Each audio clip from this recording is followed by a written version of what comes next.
All right. So welcome everybody, people joining. Happy Monday. Happy Monday. It's hot in South Georgia. It's always this time of year, but we tend to forget. And last Monday of July. Can you believe it already?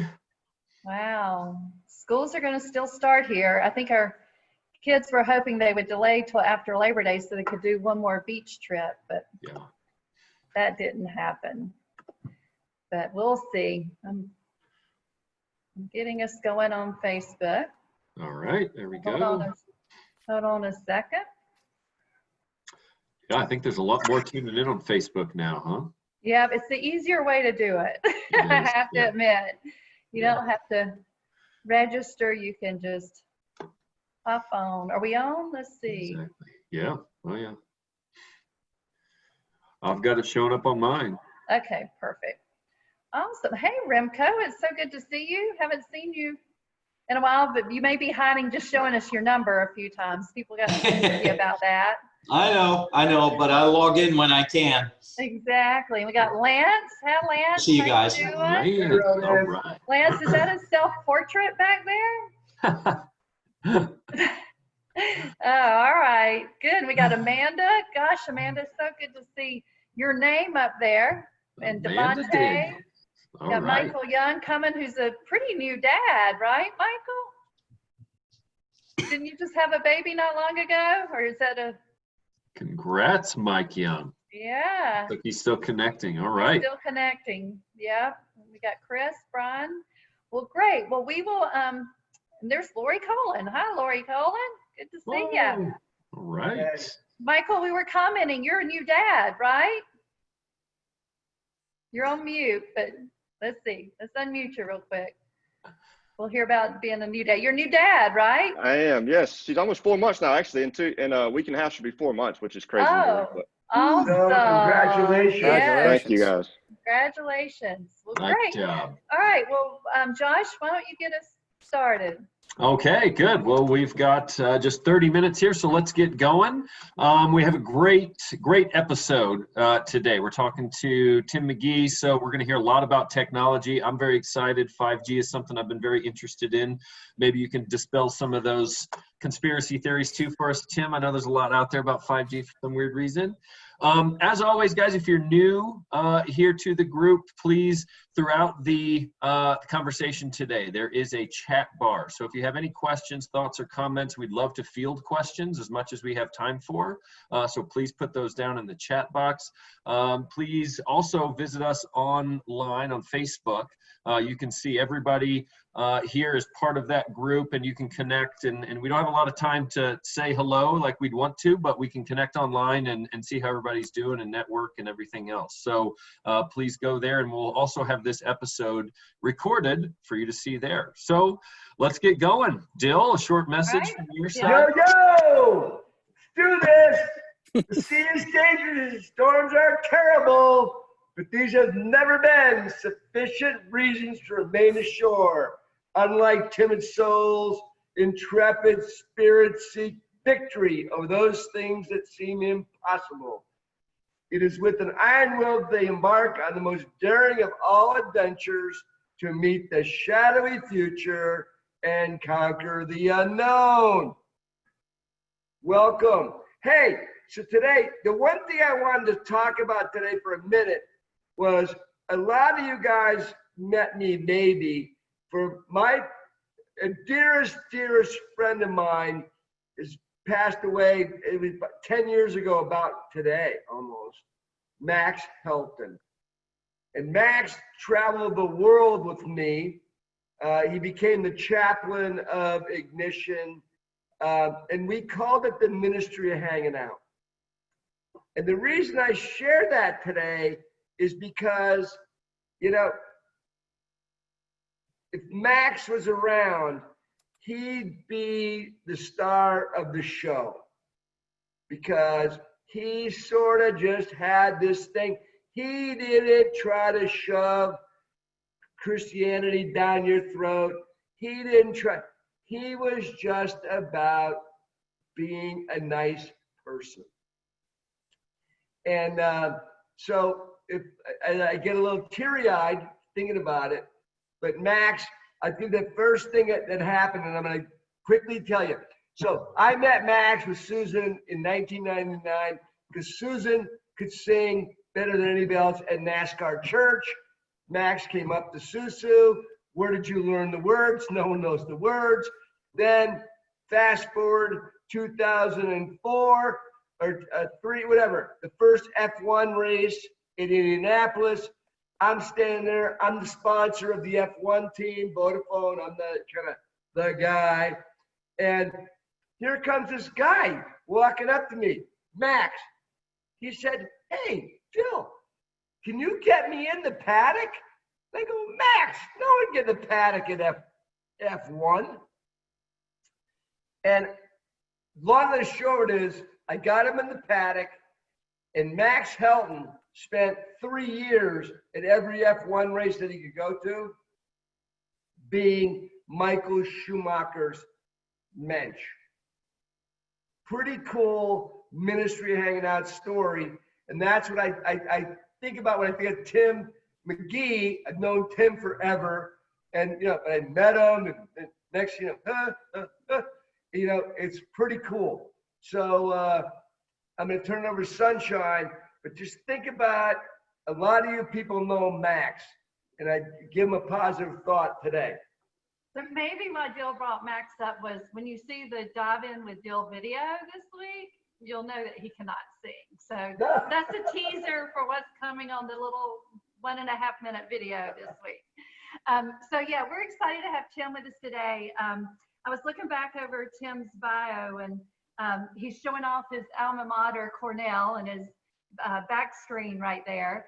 And he started his career in the management consulting business, but pretty quickly transferred into that crazy world of marketing. And I guess you started with Momentum as Dill was leaving Momentum, because it looked like y'all, is that when you kind of crossed paths? Was 95, little bit of 96. And so I certainly had enough time with Dill to make a you had lasting enough impression. time. Awesome. We can all relate to that, right? You got the flyby. So anyway, but he started his career in the sports marketing space, if you will, but very strong, and you'll hear about technology and the use of technology and marketing and how it's transformed. But spent time actually on the client side with Singular, AT&T, where he was in charge of their global sponsorships, and then IMG, CSC. So just a really amazing background that I think it's going to be interesting because, like Bill said, 5G and all the conspiracy theories. So Tim's going to share with us the progression and some of the exciting things to come with technology today. So Tim, all yours. So first of all, thank you, Dill and Susan. It's great to be with all of you guys. I look forward to the Intrepid Spirits Huddle every week. It really helps me center myself for the week. So thank you. It's impossible to cover the evolution of technology and marketing in now about 12 or 14 minutes, but I'm going to try to focus on two things. One is my personal experience in the telco space and how that changed dramatically. I've been doing this long enough. I think, as Dill likes to say, Jesus was a carpenter when I started. And then the second part, I'm going to talk a little bit about the future of technology, at least in the short term, and focus a lot on 5G and what that can do. And it truly can be a game changer. So, as Susan mentioned, I started my career at Momentum, where I was in charge of the Lucent Technologies account. And for those of you who remember Lucent Technologies, it was spun off from AT&T in the mid '90s. It was the equipment company. It made the stuff. And back in around 1998, when I was overseeing the account, if we did something in market, this was a technology company, we still had to capture name and address information with pen and paper. There was no such thing as CRM. And this was a company that was averaging a patent a day. So one of the first things that I worked on with them was marketing their multi-point video conferencing system, which at the time was the only multi-point video conferencing system in the world. And just so you know, we are on a multi-point video conferencing system right now for those of you who are on Zoom. But in order to take advantage of that, you had to invest about $50,000. You had to invest in a DSL line. But it was a way for Lucent to market its products to its enterprise business customers. So You fast forward a couple of years later, working at Singular, technology took a huge leap in the telco space with a little TV show by the name of American Idol. For those of you who are around long enough to remember, back then, text was really the realm of teenagers. And it drove their parents mad because text cost anywhere from 2 to 5 cents per text to receive and send. And so Singular sponsored American Idol and made text messaging part of the program in order to market that service and make incremental revenue. We started off, I think we got about 75 million texts the first year. By the third year, we were up to about 178 million texts per night. And to this day, it's the only marketing program at that AT&T where the revenue from texting was more than a rounding error. When we were purchased by AT&T, we started to advance from 2G to 3G. AT&T was the first company ever, the first platform ever, to provide live streams of every March Madness game through a mobile device. That didn't last very long because CBS and NCAA saw the value in that, and they took those rights back in our next contract, excuse me. But it really set the stage for video as a way to connect with consumers and to drive data usage. So you went from basically an enterprise opportunity to texting, to video, to apps, and then eventually to where we are now, where companies are marketing through social media over mobile devices. It's been wouldn't even call it an evolution, it's been a revolution. And as we transition now to what's ahead, I think we are on the cusp of another revolution for technology to impact marketing. As I was preparing for this, one of the things that I realized was that historically, innovation in technology created demand. And what I mean by that is 35 years ago, you didn't know that you wanted to watch movies at home when you wanted to watch them until Sony came up with a Betamax machine, and then other companies came up with VHS and other home recording devices. You really didn't know that you wanted a device that was going to allow you to take photos, send texts, surf the web, buy things, and occasionally make a phone call, all in one device, until Steve Jobs brought us the iPhone. And that just brought another whole wave of innovation in devices and what was available in terms of content. And then more recently, you didn't know that you wanted to go into a new universe until somebody came up with the idea of virtual reality and creating a headset that would allow you through an eyepiece to become part of a new reality, a virtual reality. We've seen a change that's really been driven by this pandemic, where innovation is being driven by demand and is not driving demand. And what do I mean by that? Well, as we're coming out of this pandemic, one of the things that we are most interested in as a society is a return to play, right? Professional sports, notwithstanding the issue that Major League Baseball is going through right now, by this time next week, every major league sport in America will be back up and playing. And in most cases, it will be without fans, but in some cases, there will be fans. So how is innovation being driven by demand? Well, if you want to have fans back in your stadium or your arena or your amphitheater later for music and other entertainment, you're going to have to prove to state and local officials, to your sponsors, to your consumers, to everybody that's a safe environment. So things like health passports, where you can prove that you have tested negatively for the virus, or that you have positive antibodies so that you've actually recovered from the virus, are going to be available on these apps. There was a golf tournament recently that required everybody coming in to be issued an RFID chip as part of their credential, so that if they weren't practicing social distancing, the course marshal could see where people were congregated and break them up. So these are the types of things that you're going to see where demand is going to drive that innovation. 5G probably would have followed the old model of driving demand. I think at this point, it's going to be a little bit of a mixture. So what is 5G? 5G is the latest incarnation of a wireless network. So we started with 2G, which allowed texting. We allowed 3G, which allowed mobile surfing. 4G really allowed high-speed video. And now we're on the cusp of 5G being fully deployed by all of the major carriers. How different is it? 5G has up to 25 times the bandwidth of 4G, 25 times the speed, 5 times the bandwidth. It can download things at 1 gig per second. To use a technical term for those who don't know what that really means, that's freaking fast. And one of the most important things it has is what they're calling ultra low latency, meaning the time between when something gets input into through the network and then is received and delivered on the other end is virtually instantaneous. So that's going to allow things for like distance surgery and things like that. But where does it come in with marketing? And what do we care as marketers? Well, there's a couple of things. This ultra low latency is going to allow for things like driverless cars. Yes, Tesla and ABC company, the parents of Google, have tested it. Some other tech firms have done it, but 5G is really going to bring it to the next level. So what does that mean as marketers? Well, if you need a CDL driver for your tour, you may not need that person anymore, right? So you may have some cost savings there as a marketer, or you may be able to redeploy that person as a brand ambassador.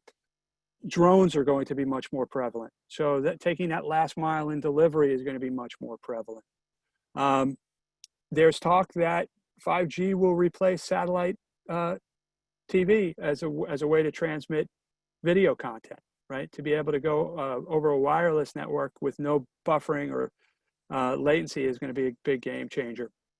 And then last but certainly not least is, virtual reality, augmented reality, mixed reality are all going to go to the next level. It's going to be a much more immersive and realistic experience. You're going to be able to render things almost instantaneously. So sometimes with a virtual reality experience, you'll see things that look choppy, or the renderings aren't great, or in many cases, people get motion sickness through virtual reality. That will all go away with 5G.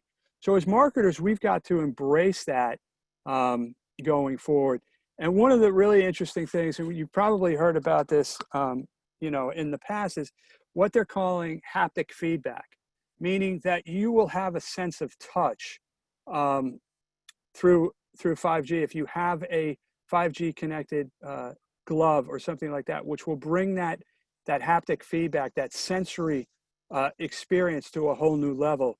I don't want to go into some of the more prurient applications of that, but suffice it to say, it can be used in marketing, it can be used in telemedicine and remote surgery and things like that.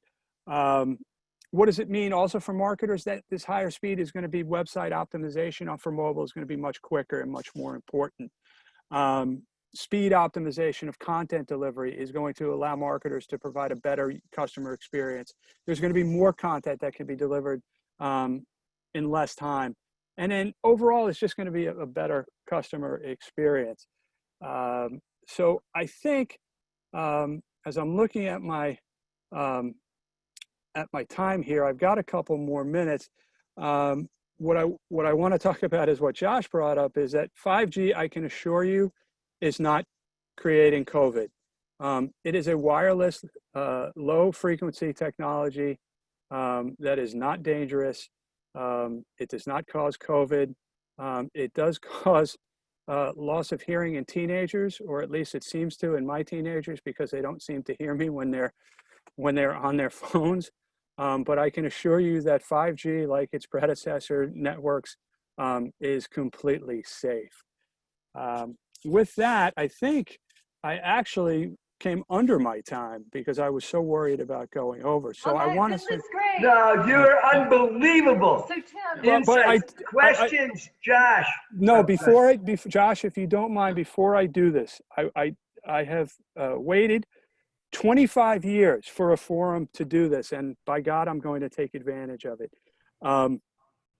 I owe my career, and this is not an overstatement, to Dill. He took a chance on a young man with no experience or very little experience in this industry and gave me my start and taught me more than I've in the 3 years or so, or 2 years that I work with him, than I have in the 23 years since combined.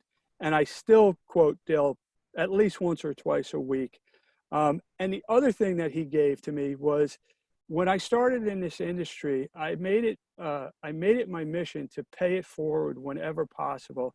And I did that because of people like Dill, because when I looked at the people who took a chance on me and were so helpful in the start of my career, I realized very quickly that there was no way that I could ever pay those people back in any meaningful way, because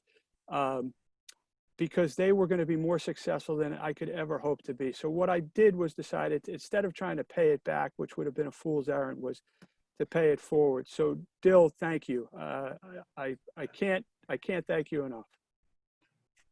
Thank you, all you guys. There's a bunch of you people on these calls.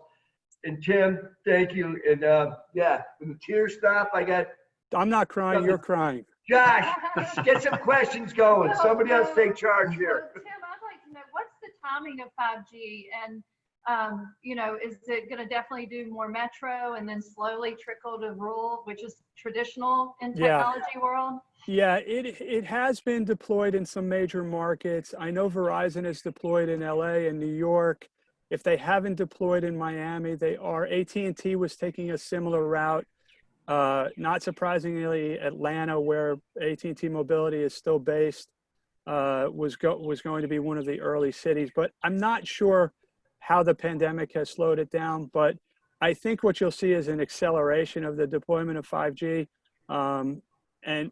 But to your point, that it will start in the most heavily populated, most densely populated areas, and then eventually get to C and D counties, like the past iterations of wireless networks. How long do you think it'll take to get to the C and D counties?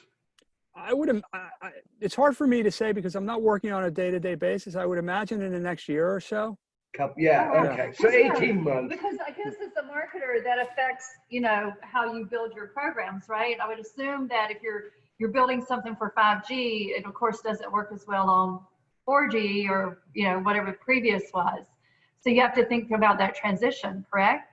Yeah, you've got to, in many ways, you've got to create content and optimize your user experience for the least common denominator. So until it reaches a certain tipping point, you're not going to see full utilization of it by marketers or other content creators, because at some point you're going to have to deliver to your slowest customer, right? Until that slowest customer becomes a minimal part of your addressable base. Yeah. Since we're, a smaller group, if you want to unmute yourselves and ask a question, feel free to do that. But Josh, you want to read out the question we just got? Yeah, we just got one from Twig. So thank you, Twig. We have a question here for you, Tim. What's your view on the Huawei technology situation? Who are the USA 5G manufacturers currently? Any thoughts on that? Well, the first part is rife with sort of political overtones and undertones. I think that Huawei is if not directly controlled by the government, it is certainly in bed with the Chinese government. So you've got to always question what they're doing and sort of their motivations for doing certain things. But I think there are ways to protect that, and I think the political climate may be very similar 6 months from now, and it may be very different. And if it's very different, then I think you might see more engagement between trade representatives here from the U.S. and officials from Huawei to see if they can work through that issue. In terms of the U.S. companies, the usual suspects like Qualcomm. And the chip manufacturers that are always going to be part of that. I think if you're looking for investment advice, I would not take it from me, but I think it's the usual suspects in terms of technology companies. But what I would say is, sort of look beyond, the Qualcomms of the world, and look at the other, companies that would benefit from it, like Amazon, like Netflix, like some of the gaming companies, whether it's publishers or esports organizations. That's where you're going to see people who sort of deploy it a little bit more fun and unique ways. Right. Yeah, I'm curious, Tim, if you have a futurist point of view on where we might see companies, brands using this most in the next year to 2 years. Do you have any vision on how this might be rolled out, especially with the influence of COVID now, and where it might hit first? I think you're going to see things like health and wellness passports be deployed with companies. If you've got a large company and you eventually want to get people back into your office, you can't depend on just taking somebody's temperature and giving them a station that has hand sanitizer at the entry to your office building. So things like having those apps to allow you to determine people's health and wellness when they come into your building, whether it's an employee or a guest, is going to be a place where it really has not a marketing impact, but a back to work impact. From a marketing perspective, I think you're going to see a lot more sort of interaction between consumers and what we call the Internet of Things. Basically putting in Wi-Fi connectivity into non-traditional devices. So there's been a lot of talk of several years, and you see it now in terms of LBS, location-based services, Apple Beacon, where you can really micro-target somebody who comes by your space, whether it's at a trade show or a retail location or a music venue, and you're going to be able to deliver a much more robust message to them over 5G, which is going to allow them, hopefully to have a better experience with your brand and be more likely to be brought down the funnel from, awareness, consideration to trial and so forth. And then, certainly last but not least, I think, everybody gets frustrated by a poor experience, whether it's on your connected desktop or whether it's on your phone.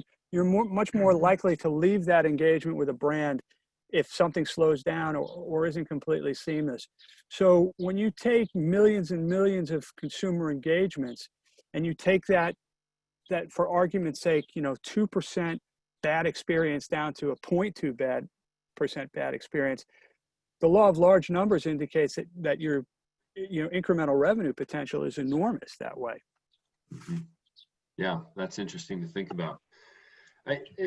I could see there's probably a lot more questions that'll fall out of this. Tim, we'd love to open those up online if you are open to discussing or taking it there eventually. I think we're about out of time, but Dylan, Susan, I know you have a last comment here, but want to close this out? We'll close it out. Dill? All right, so I couldn't help but not look at the screen today and think of poise is an attitude of confidence, which comes from complete honesty. A belief in what you do is good for you and the customer, complete trust in the mission.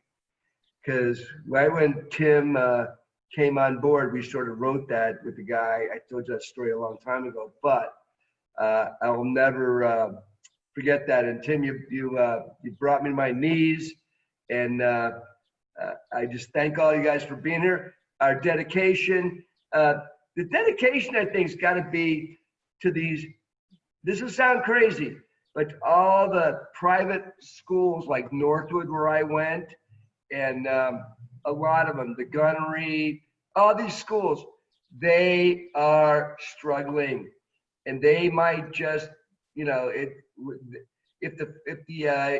the international students can't come, but St. Lawrence University, small colleges too, right? I don't think Cornell's got a problem. They got a big endowment, but you know what I'm saying? So I dedicate this to hope that these schools can, survive. And other than that, hip hip hooray! Hooray! Hip hip hooray! Hip hip hooray! Hooray! Have a great week, and anybody wants anything, we're here. Thank you, Tim. Phenomenal job. Thank you guys. Oh, thank you, Dale. Thank you. Susan.